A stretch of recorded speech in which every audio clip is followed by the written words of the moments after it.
So let's summarize some things now that we have the multiplication principle and the addition principle. Can we apply the addition principle if we cannot guarantee that the sets are disjoint? And I want you guys to already know that this is no. We made a big deal about our sets need to be disjoint. And let's write why. If our cases or sets overlap, then we risk the possibility of counting an object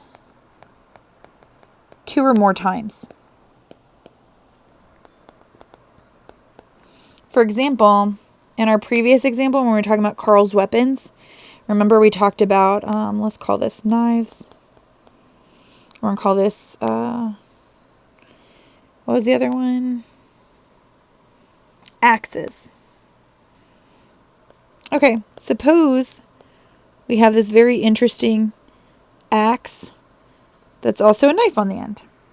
So this is my star object. It falls into both categories, right? When we add the objects in knives and axes, we are including star in both sets.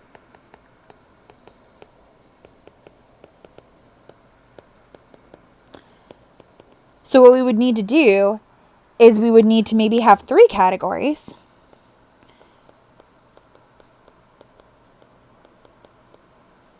Knives only, axes only, and items that are knives and axes. So note, we can fix this by further dividing our categories or cases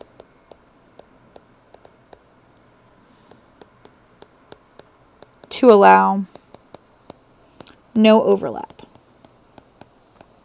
So just know, if your cases, if your categories have overlap, we cannot apply addition principle.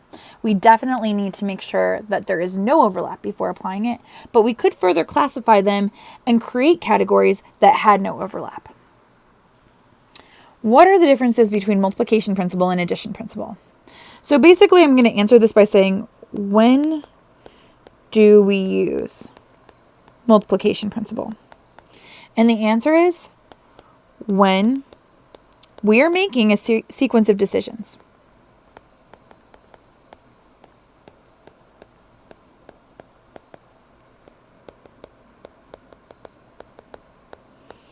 For example, our Chipotle bowls.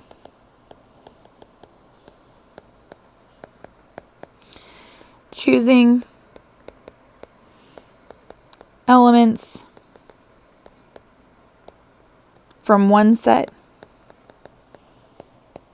and then another to form a composite outcome.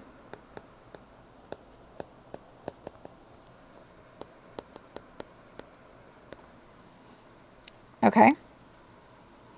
So, sequence of decisions, and the big deal here is that we're saying, think back to our subset example. We're choosing element 1 in step 1, choosing element alpha in step 2, choosing element pi in step 3. Now, when do we use addition principle? This is when we are selecting one object total, but we have multiple sets to choose from.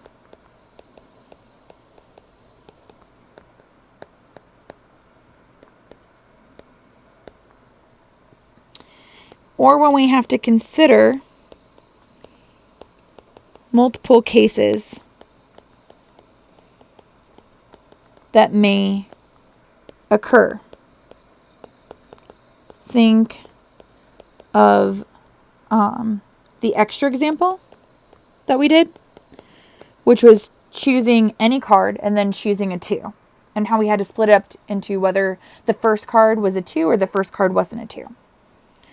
Another way to think about these things is when we're using multiplication principle, it's a lot of and statements.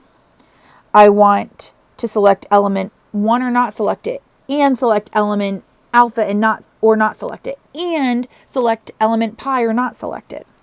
But for addition principle, it's an or. I want an axe or a knife or a machete or a grenade. It's an exclusive or. I want one or the other. And that might help you guys understand which of the principles to use. Are we doing an and or an or?